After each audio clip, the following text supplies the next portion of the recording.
OBC आंदोलक नवनाथ वाघमारे यांच्या कारला आग लावल्याच्या घटनेनंतर काही तासातच बीड जिल्ह्यात आणखी एक धक्कादायक प्रकार घडलाय। ओबीसी आंदोलनाचे नेते लक्ष्मण हाके यांचे निकटवर्तीय सहकारी पवन कंवर यांच्यासह त्यांच्या 3 सहकाऱ्यांवर हल्ला झाल्याची माहिती समोर आली आहे।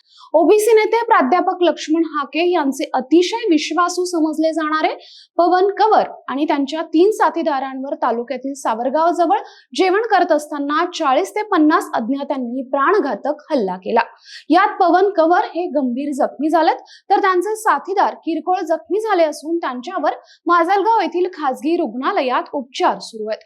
मिळालेल्या माहितीनुसार ओबीसी नेते लक्ष्मण हाके यांचे जवळचे आणि विश्वासू समजले जाणारे केरवाडी पालम येथील रहिवासी पवन कंवर व त्यांचे 3 साथीदार काल मंगळवारी संध्याकाळी 9:30 वाजण्याच्या सुमारास सावरगाव जवळ एका धाब्यावर जेवण करत होते। याच वेळी अज्ञात 40 ते 50 युवकांनी येऊन काठ्या आणि लाथ्या बुक्क्यांनी या चौघांना मारहाण केली आहे। या घटनेत पवन हे गंभीर जखमी झाले असून त्यांच्या डोक्याला मार लागलाय।